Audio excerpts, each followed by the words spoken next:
Good morning, everybody. It's my pleasure to share this morning session. Moreover, it's a greater pleasure to introduce the speaker, András Frank, who spent a substantial part of his academic career in Bonn. I think he can only compete with Bill Cook. You don't know who keeps the record. So we are very pleased to have you here again, and András will talk with 49 foils. Okay, well, thank you for the introductory words. I could say it is a great pleasure, but that is not the right word. It's a pure joy that I can be here in Bonn again. And big thanks to the organizers who invested, who figured out the idea to organize this, invested a lot of energy and time. You see the title, and you know every word in the title, but here I will introduce a kind of new kind of concept slightly later. This whole research started just 1 year ago when, by chance, I found a paper, and this triggered the whole research. I will mention. But before that, I should emphasize that this is a joint work with Hausdorff Trimester. Every result is a joint result. And also, before I forget, by now we have 2 archive reports. You can find this. Okay.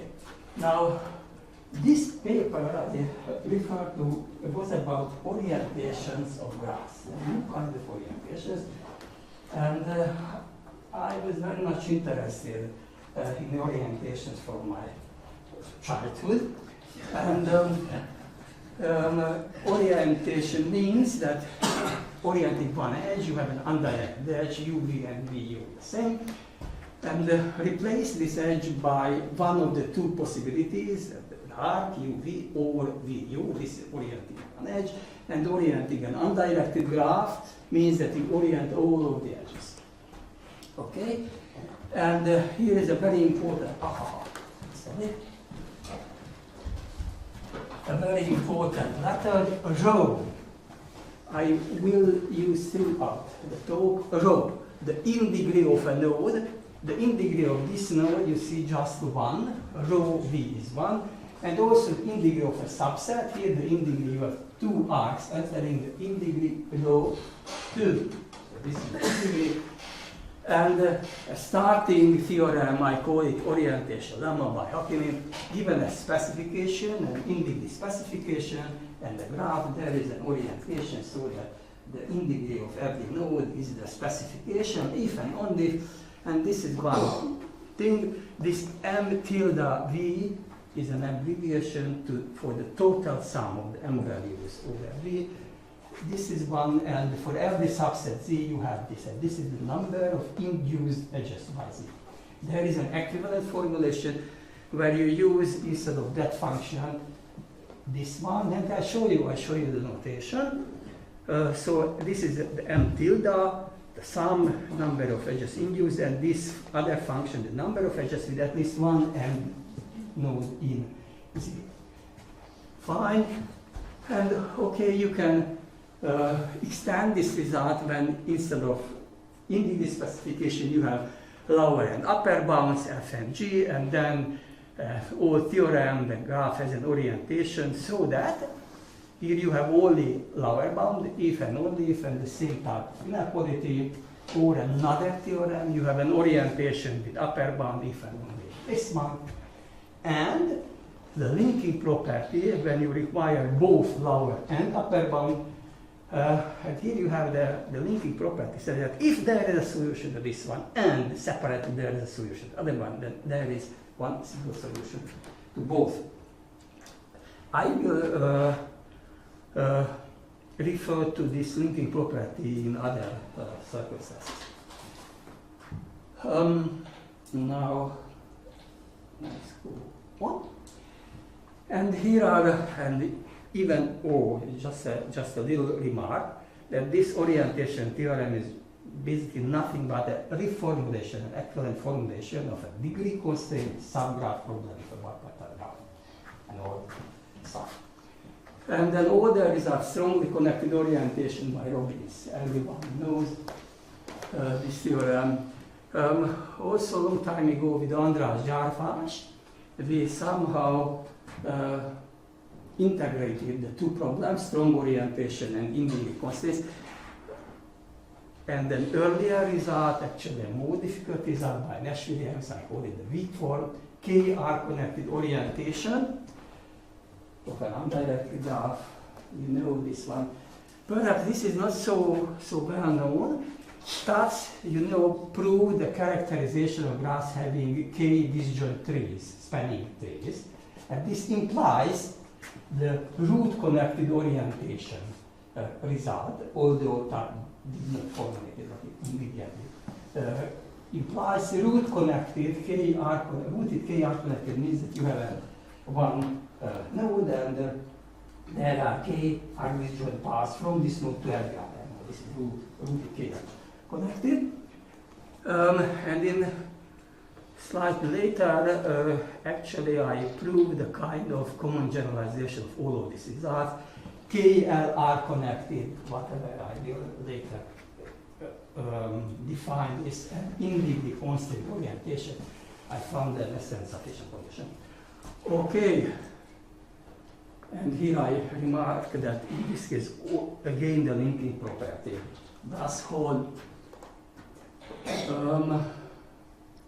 I should also remark that there are many other orientation results when you have local edge connectivity or parity prescriptions. Today I do not consider those. And also, so far we spoke about the orientation of undirected graphs, but there are analogous problems that you want to orient a mixed graph, which means that some of the edges are already oriented and you cannot change those arcs.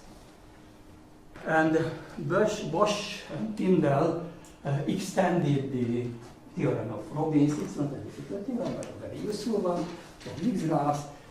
And here I found the characterization for rooted k-edge connected orientation of mixed graphs. And in 1984, using submodular flow feasibility, it was possible to find the characterization of the general case KL are connected and in-degree constraint. Okay, so these are well understood problems. And linking property, whatever. And now comes the new problems. At least it was new for me. One year ago. Here we are interested, instead or in addition to in-degree constraints, in-degree sequence or in-degree vector of the nodes, which is intuitively fair, equitable, uniform, near uniform, egalitarian. So these are some everyday words. You have a feeling, and not a mathematical feeling. For example, the constant vector, this is absolutely the most fair. If you have an orientation at every in-degree is just 5, this is fair. Or if you have a near uniform, this is all, okay, this is also, you feel it fair. This is definitely more fair than this vector. So the question how to capture mathematically these informal feelings. Of course, there may be several ways. And here I list some. For example, the largest component of the vector should be as small as possible. That's a natural requirement. Or more generally, you are given an integer k, and the sum of the first k largest components should be as small as possible. Or another version, the largest component is as small as possible, and we did this. The number of these largest components is minimum. Again, it goes on. And of course, here somehow we consider the largest component, but of course you can look at consider the lowest component. So the smallest component is as large as possible. And given k, the sum of the k smallest as large as possible. And again, the counterpart of this one, the smallest component is as large, the next one is as large, and so on. And yet another one, the span, the difference of the largest and the smallest components is as small as possible. This is also a kind of field interference. But you see that those fairness components, fairness notions, somehow concentrates on the extreme values. And there are more global approaches, namely, this is one possibility. We are given a vector M specified, and we want to find an X for which the total deviation is minimum. It's okay, a feeling, capturing the kind. Or the square, sum of square should be minimum. Or, and here is the general one we are interested in. Decreasingly minimal, that was in the title. Now, here is the definition. The largest component is as small as possible. Within this, the second largest component is as small as possible. Within this, the third largest component is as small as possible, and so on and so on. And of course, you can, in a mirror way, you can define the increasingly maximal, or inc max. The smallest component is as large as possible. The next, within this, the next smallest component is as large as possible, and so on. So I will concentrate on this notion. Here is a formal way to introduce it.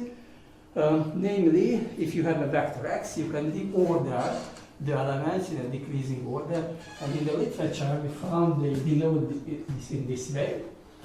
For example, if you have this vector, then you reorder it in decreasing order. And then two vectors are value equivalent if these are the same.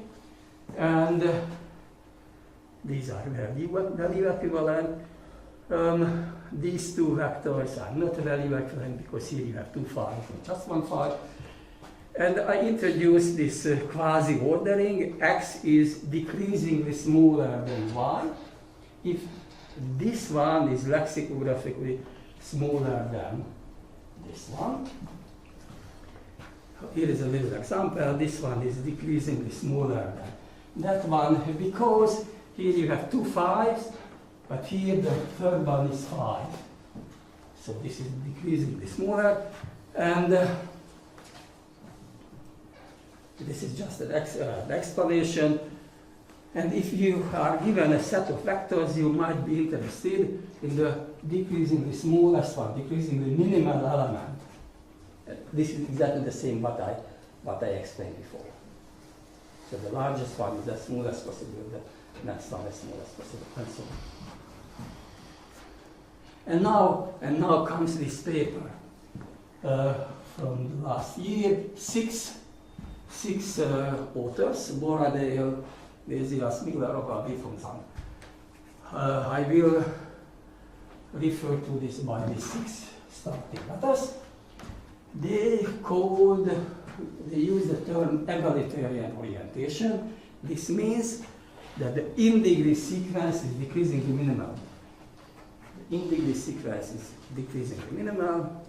Now, I must admit, this is apparently not a very good name, because egalitarian, we have a feeling about this, and increasing the maximal orientation, you may actually feel egalitarian in the everyday meaning.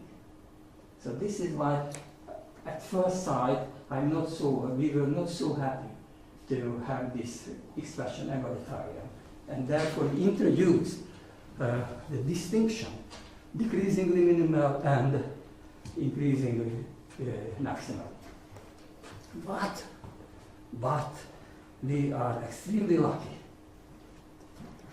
at least in some cases. You cannot imagine why we are so extremely lucky. and you have to wait some more minutes. Sorry for that. Here is an example. This one. If every in degree is L or L minus on a near uniform orientation, this is decreasing minimal and increasing maximum. Okay. And look at this. I claim that this is non-egalitarian, not decreasing the minimal, because this is the same picture. Look at this node here. The in degree is 2. Here the in degree is 0. There is a path. I reorient this path. What happens? Here the in degree goes down to 1. Here the in degree goes up to 1. And therefore, the in degree sequence here is decreasingly smaller. This is better. So, yes. But shouldn't this very much depend on the graph? I mean, if there's some nodes which have only a very small degree, they cannot get a high in degree. So why should they get a lot of in degree? Do you understand? It depends on the graph, of course. We start with an undirected graph, and we are interested in the orientations of this specific graph. Sure, but what's the egalitarian means everybody gets a certain fraction of their degree as an in degree. You see I don't understand. Suppose there's one node that has the degree 2, and it should get in degree 1, and another graph that has degree 10 should get in degree 5. You see that they get a certain fraction of the yes. I mean, that could be a different concept. I mean, if graphs are regular, not a problem, but I mean, you know. Oh, this is the best thing if you have an orientation where every in degree is the same. Yeah, that's or near uniform. But this is not always possible. Okay, but this shows us a possible way to improve a given orientation, namely local improvement. If you have two nodes, so that the in degree of one is at least 2 larger, and the path, the directed path from S to T, then reorienting this path, you get a better orientation, decreasing the smaller in degree sequence orientation. And what they proved?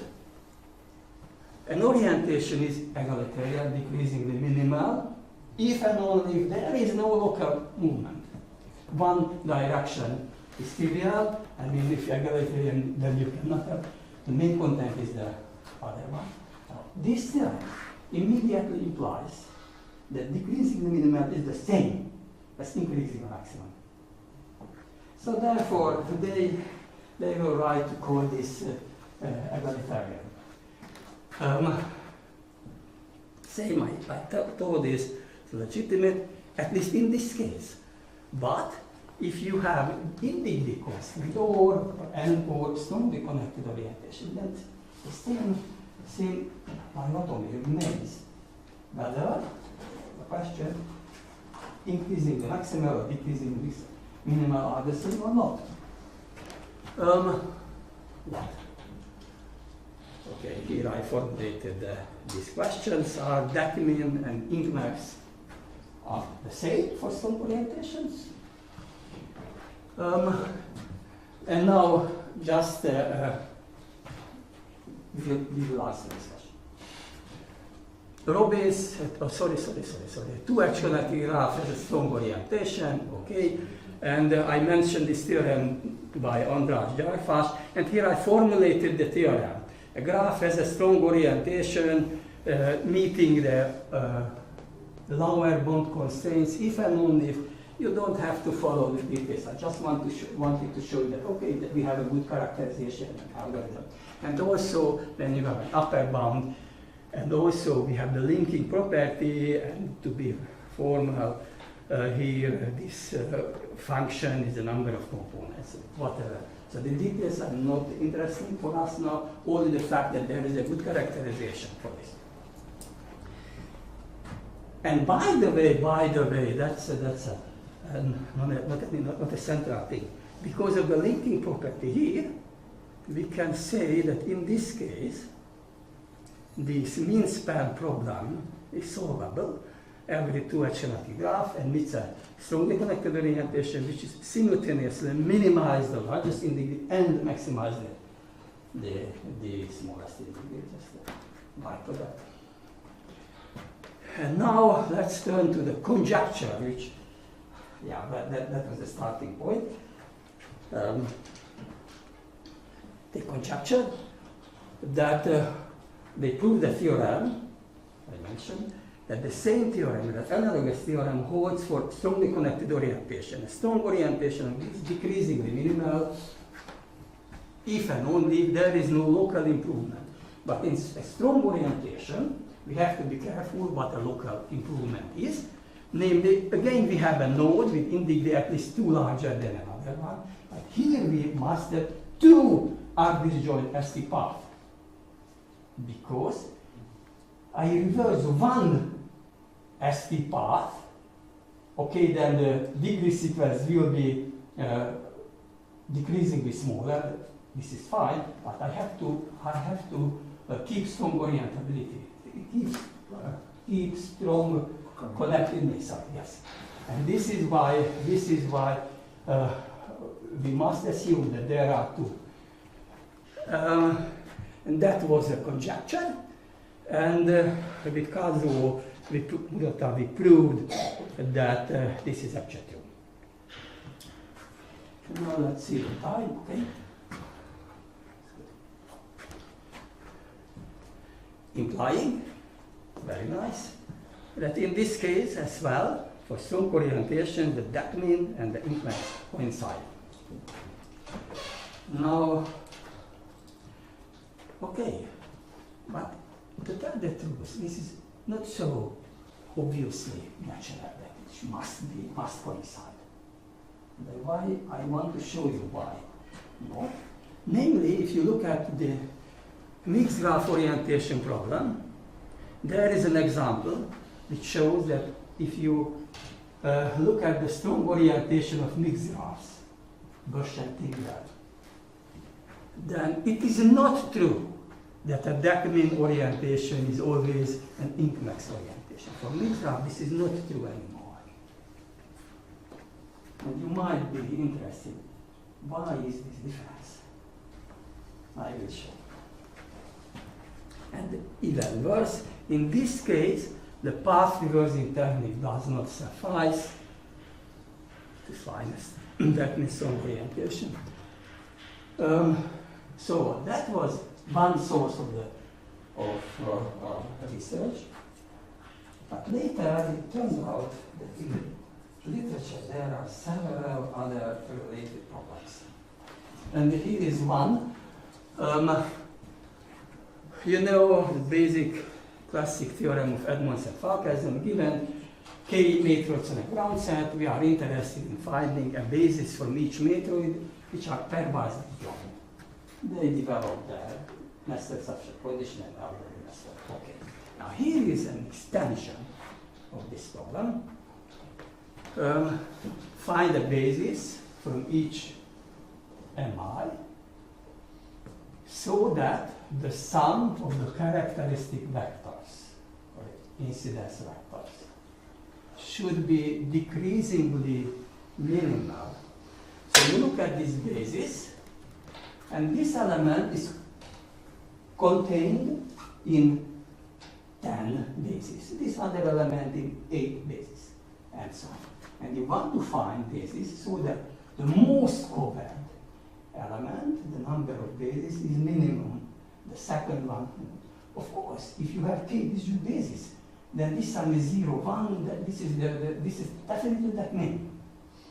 But if not, then this is a more general problem, and we could solve this. And the origin of this problem was a result by Levin and Onn to solve this problem in the special case when the k matroids are equal, but they used a completely different approach, and this approach does not work for the general case. Here is another source we found in the literature. Flow problems, given a digraph, a source node, a sink node, and a capacity function G, in general non-negative rational. And here I use the notation S of A. This is the set of arcs leaving S of A, capital S of A. And the flow, you know what a flow is. I do not introduce it, just remind you that it is feasible if it's under the capacity. This is a flow. And the flow amount is the amount coming out from S. This is the flow amount. And I call a flow a max flow. It's a feasible flow with maximum flow amount. So this is just a max flow. Now, Megiddo, in 2 papers, considered the following problem. Find a maximum flow whose restriction to the source arcs. He uses lexicographically optimal, which is nothing but increasing the maximum.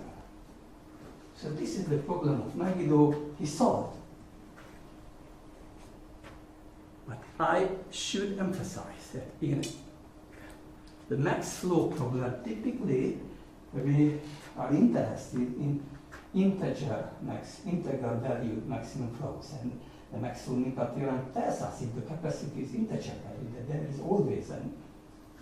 But in this case, this is not true anymore. What Megiddo considered is the fractional. And here is a little example.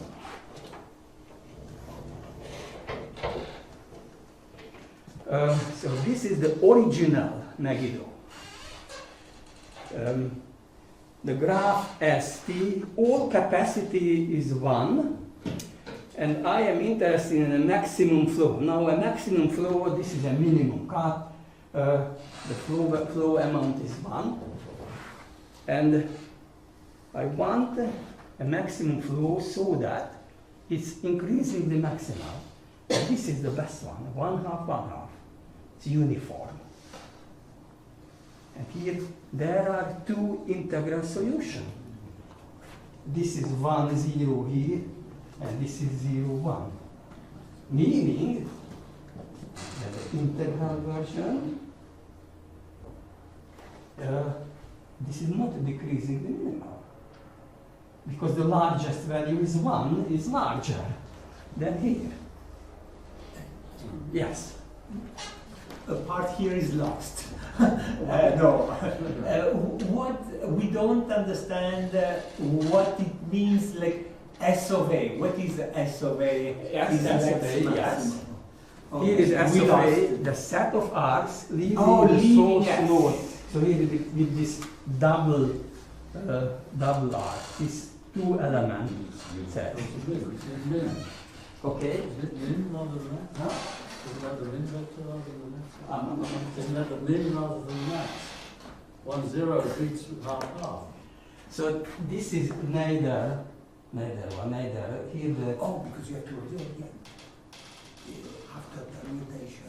This is decreasingly smaller and increasingly larger, both. So it means that in this case, the fractional solution and integral solution do not coincide. Megiddo originally considered and solved this case. What about the integer, the discrete version? We checked the literature, we asked people like Lex Carter or Jim Orwin, and no one remembered. Not even Nimrod himself? Hmm? Nimrod himself neither? So we didn't remember, if perhaps. So many things were new for us. It is absolutely possible that this is not new at all. So if you remember vaguely that this was solved somewhere, that please let me know. Okay, so we will solve the discrete case as well. And one more source. Okay, discrete version of Megiddo, then G is of course integer, where you find an integral max flow Z whose restriction to the source arcs is increasingly maximal. And yet another source we find in the literature later. I call it resource allocation, but now I do not explain why. What is the original, real problem behind only the framework, the graph theoretic framework. When you are given a bipartite graph, and I call a subset of edges semi-matching if the degree in one class is identically 1. That was used, this name was introduced by Harvey and co-authors. And they were interested in finding a semi-matching for which this kind of non-linear function is minimum. But there is an interpretation that this is a total waiting time. Without the sum, this is the waiting time at one node. It's okay, but they wanted that they solve the problem, minimizing this. Now with Kazuo, we observed that the semi-matching minimizes this one if and only if its degree vector on S is decreasingly minimal. See the same. So it suffices to solve this problem. But actually we do solve this in a more general framework, namely when given the bipartite graph, I denote the whole node set by V, lower bound, upper bound, and a positive integer. They are given, and find a subset so that it meets the lower and upper bounds. It has exactly gamma edges, subset of edges, so that the integer vector restricted on S is decreasing the minimum. This is clearly an extension of the original program. We can solve this. So, you see that there are, in a sense, similar problems, but apparently different problems. And the point is that something is in the background. Here is a classic theorem of Edmonds. If you start with a matroid and you are interested in the basis, the incidence vectors of the basis, and the convex hull of this incidence vectors, this is a polytope. A polytope can always be described as a polyhedron with the help of linear inequalities. And Edmonds actually did explicitly determine this polyhedron, namely the total sum is the rank of the matroid, and for every subset, the total sum of the components is at most this one. So this is a theorem, not a big theorem, but a very important theorem. And I'm mentioning this because later a bit, Edmonds did use this to define a polyhedron in a more general setting. Here we started, or he started with the polytope and proved that this is the polyhedron, the same polyhedron, and he used that as a definition. Okay. This is a ground set and an integer value submodular function, and the base polyhedron is defined by, and the same, the total sum is this one, and for every set. This is just a plain definition, base polyhedron. And now I stop for a moment, I cannot resist. M-convex set. 1 year ago, if someone asked me, András, what is an M-convex set? Then I would answer, oh yeah, I heard, I read, Murata introduced this and Japanese researchers developed the whole theory of M-convex set, but what was the definition? What was the definition of an M-convex set? Exactly, I don't remember exactly. Any one of you, apart from the Japanese,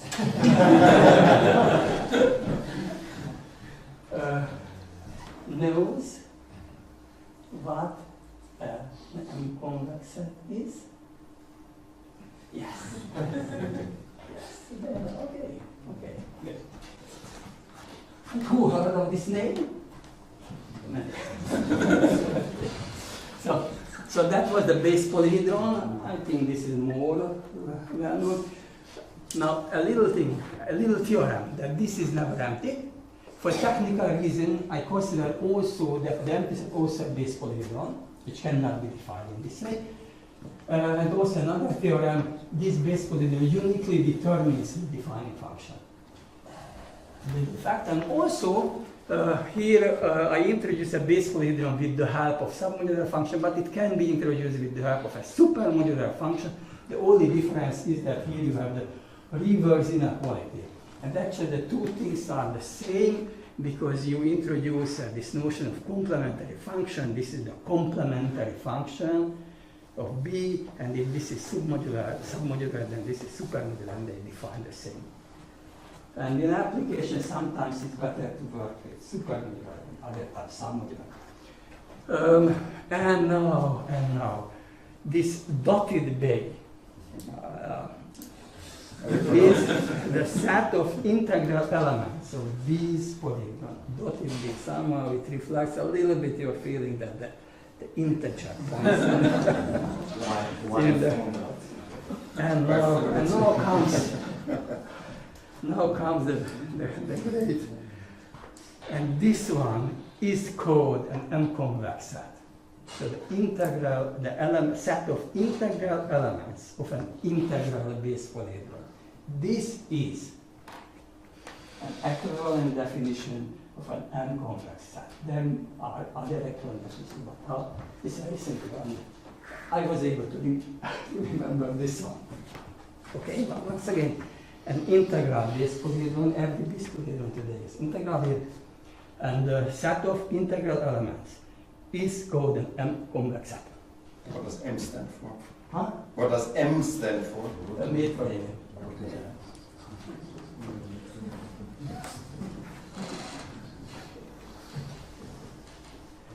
Okay, here I list some basic properties. How can you get new Base-polyhedra? The translation with a vector, the negation or reflection is a Base-polymetry. The intersection with a box is a little theorem, it's a Base-polyhedron. And here you have the linking property again. The face of a Base-polyhedron is a Base-polyhedron.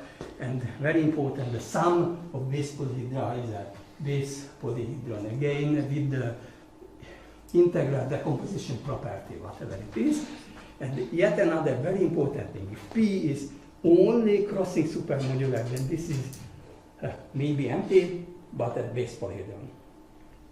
András? Yes, I am. Your little b is always integral. Little b, the submodular function. Yes, every function is integral to the. So when you say translation, you mean an integer translation. When you say translation, by an integer. You mean by an integer. Ah.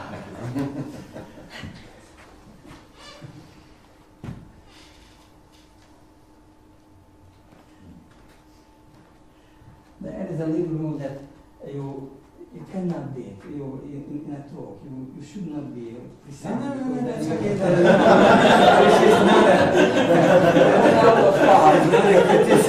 It's just because I would. And now, you have an M-convex set, and the decreasing, the minimal is the usual definition. I just repeated the largest component is as small as possible, the next one is as small as possible, and so on. And also you can introduce the increasingly maximal element. And now just in order to formulate a theorem, given a Base-polyhedron integer values, and I have an element, an integral element, so an element of the M-convex set of dotted B. I use this M tight. We require at least for every Z, but if you happen to have equality, I call this set Z M tight with respect to P. And one more, a set is M top set if everything inside P is in is at least as everything outside. This is M top. And locally, given an element, a locally improvement looks like this. MT is at least 2 larger, and if you make this change, which means that you decrease MT by 1 and increase MS by 1, this is a problem. If this happens to be in B, this is either in B or not in B, but if it happens to be in B, then this is a better one. So this is the local improvement. So this resulting M is decreasingly smaller. And now we prove that given a Base-polyhedron integer value and an element M of the M-convex set, the following are equivalent. There is no local improving for M. M is decreasingly minimum. M is increasingly maximal. And there is a certificate chain of M-type and M-top sets. This chain, so that the different sets is near uniform. I show you a picture to see that this is a chain, is it indeed a certificate that for this given M is decreasing the minimal. Here is the picture. Now you see the member of, you see M. This is the vector, the components of M. And these are the chains. You have chain 4 members, C1 and larger C2. You see that the differences are near uniform. Clearly, each of them is a M-top set. Everything inside is as large as outside, so M-top set. And I assume that each C is tight. Now, if you have half a minute to think it over, then given such a picture with these properties, then you are immediately convinced that this vector M is indeed increasing the minimum. Maybe now we don't have this half a minute, but this is a very, very easy thing if you, okay.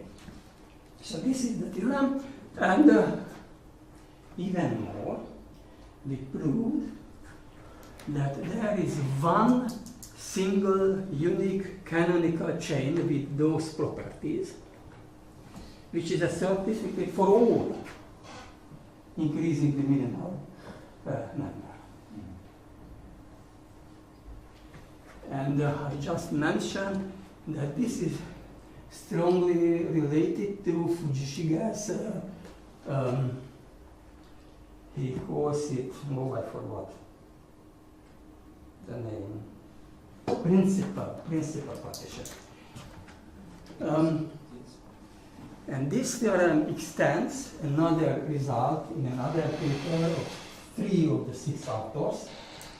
They developed the same thing for graphs. So, András? Yes.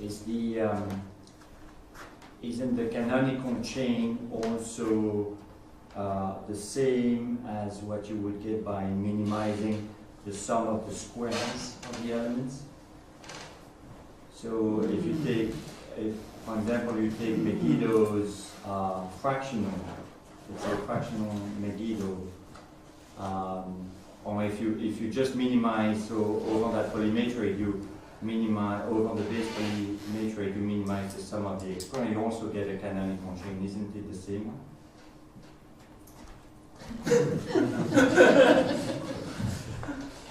Did you see my... No, but I've been thinking about these questions. So. Here is a consequence. Given an integer k, a Dec-min member of the M-convex set is a minimizer of the k largest components. This is very strange because this is true for every k at the same time, simultaneously. I asked the question at the right time. We agreed. I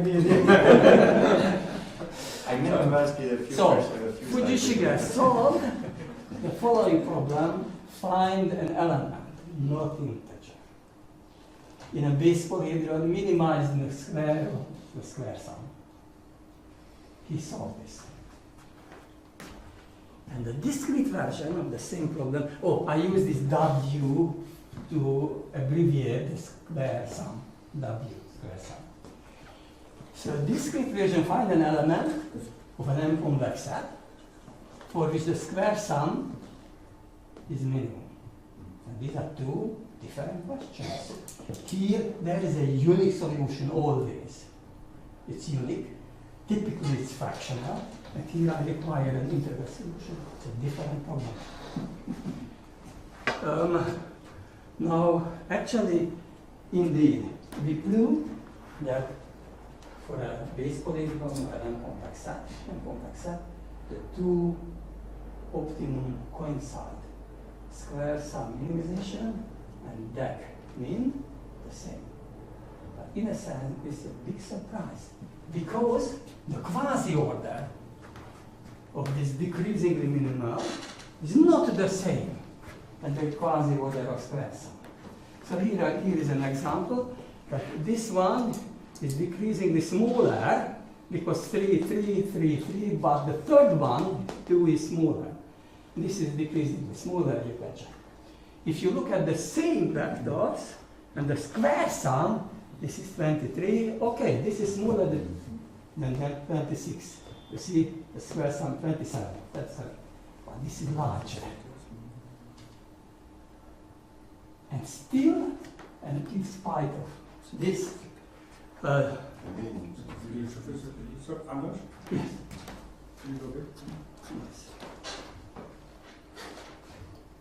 So why is 3, 0 smaller? Jack smaller? Because 4 is 4? 3 smaller than 4. So 4 is. Ah, okay. It's okay. Is it okay? No, sorry. Stupid. What is the problem? But the minimum, for the minimum it works. For the minimum, for the coincide. So this is the theorem. M minimizes the square sum if and only if it's a Dec-min. And here is for us it was a surprising theorem, a minimax theorem for this minimum. Here this P, whatever, is the lowest extension. I don't want to explain. But I should tell you that the source of this theorem was the general theory of M-convex optimization, a discrete convex optimization. That there is a general min-max theorem using the conjugate materialities, and in this special case, it was possible to get rid of the conjugate and we found this purely combinatorial discrete min-max theorem. Okay, the time. Okay. Good.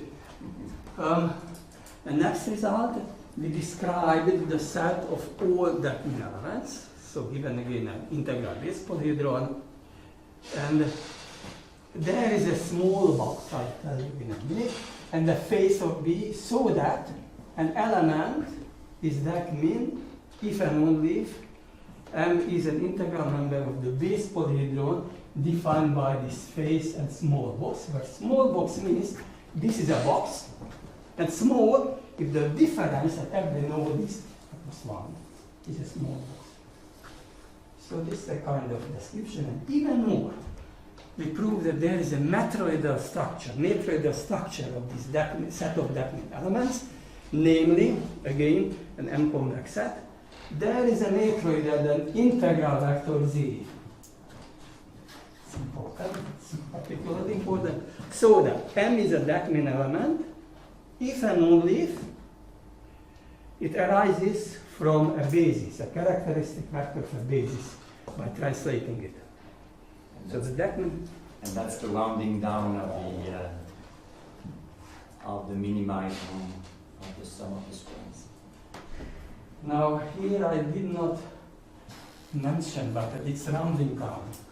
That's an important point. Here we have this small box, and the natural conjecture would be to say that take the fractional minimum, the unit fractional minimum, and take any rounding up and down, which is an integer. Yeah. This is, but this is not enough. This is not enough. No, but if you take You have to take a face. yeah, sure. So you take the canonical Yes, phase, exactly. and then Exactly. intersect it with that. Yes. Now some words on algorithms. If this is small, then this local improvements. This is the polynomial algorithm. In the orientation case, definitely. But in the flow case, it doesn't. And in the flow case, we need, and here I definitely do not go into details, but the so-called Newton-Winkel algorithm to maximize this function. This is doable in strongly polynomial time if you are given a submodular function minimization and a supermodular function maximization subroutine, and you can have such a thing. But the point is that in the application, graph orientation, matrix optimization, resource allocations, and this discrete Megiddo type increment flow problem, this special submodel function minimization oracle is available directly through a max flow algorithm or a standard meter algorithm. And I have some more minutes, maybe. Okay, I said this one. And I say some more words, how we can apply this in the special case, the orientations. You have this function, the number of edges, with at least one end in x. This is fully submodular. And the number of edges induced by x is supermodular. Look at this base-polyhedron, and the orientation lemma is nothing. The formulation, there is an orientation in the vector M, if and only this M is in that M-convex set. And therefore, our Dec-min results in general base-polyhedron and M-convex set imply the characterization of Borradaile and the 5 authors. And also, it implies the graph decomposition theorem. And using the general background, we can derive the conjecture in a more general form. Nash-Williams, there is a KH connected orientation of a graph. And I say that every 2 KH connected graph has a KR connected orientation. And now I introduce this function, meaning that I increase by k this number of edges induced by x, but only on non-empty proper subset. This is a crossing superlinear function. Now an easy observation is this, and an integral vector is in the base-polyhedron if and only if it is an integer vector of a KR connected orientation. So that's an easy thing. And then you can apply the general theorem, the set of integer vectors. Oh, I mentioned is an M-convex set, and therefore a KR connected orientation is Dec-min if and only if there is no local improvement. And that was the conjecture of Borradaile et al. In the special case of strong orientation. And here the local improvement means that again node of degree at least 2 larger than the degree of other, and there are k plus 1 arbitrary paths. Now I skip some slides. Here I show that this idea can be even further extended. You do not lose too much. Special case. So the same type of theorem, then you have KR connected and in degree constrained. Then you have a similar kind of characterization of decreasing the minimal orientation.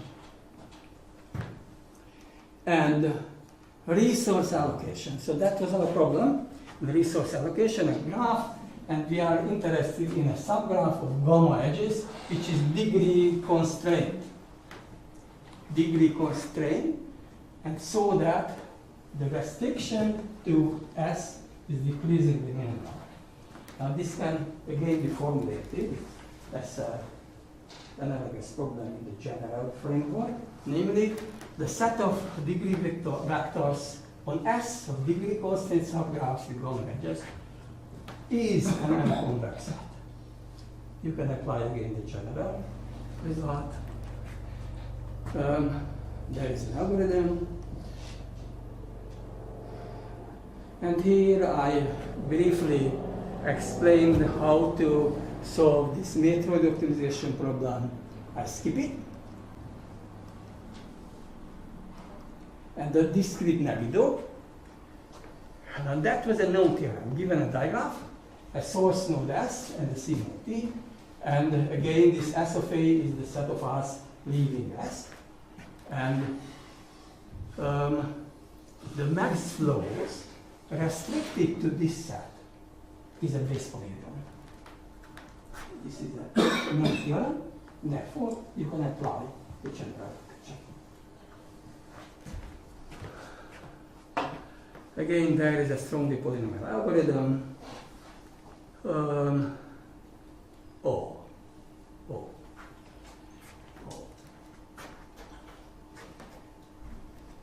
Returning just for a moment to orientations. For the undirected case, we proved that KR-connected orientation Dec-min is the same as impulse. But for mixed graphs, even for K is 1, this is different. I mentioned this. And the reason is that the set of integer vectors of strong orientations, in this case, is not an M-convex set anymore. It is the intersection of two M-convex sets. And therefore, the question arises, if you are given two M-convex sets, how to find an integral Dec-min element in the intersection? And we could solve even this more general problem. Difficulties, Dec-min is not, as I mentioned, not the same, and also locally movement doesn't suffice. We could solve this more general framework for submodular flows, and here, this description for submodular flows, you will survive if you skip it, if you skip it.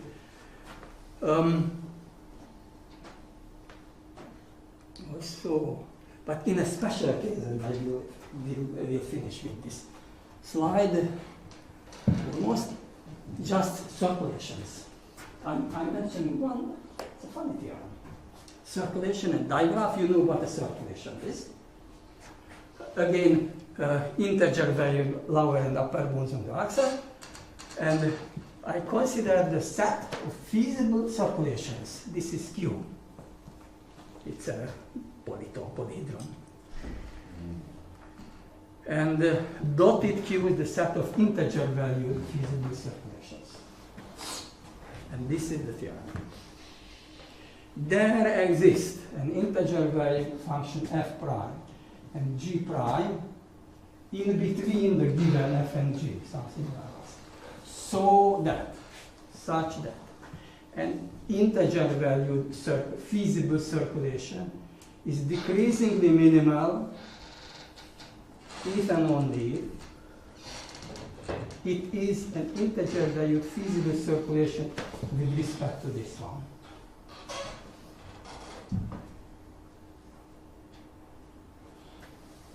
The proof is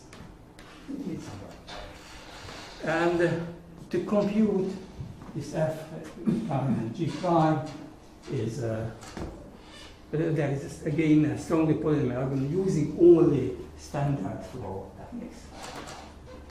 I have more than enough. Thank you indeed for your patience.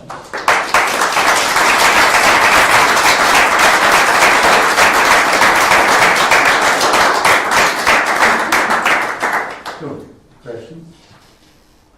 Yeah. So this last thing, f prime and g prime, is that a small box in a certain sense? It don't necessarily differ only by one? You are right.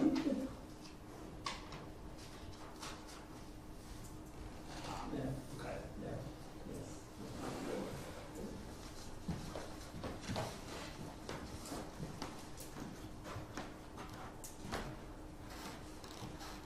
Other questions?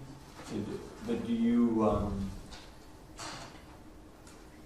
in terms of algorithms, you could use, you don't use Fujishige's algorithm?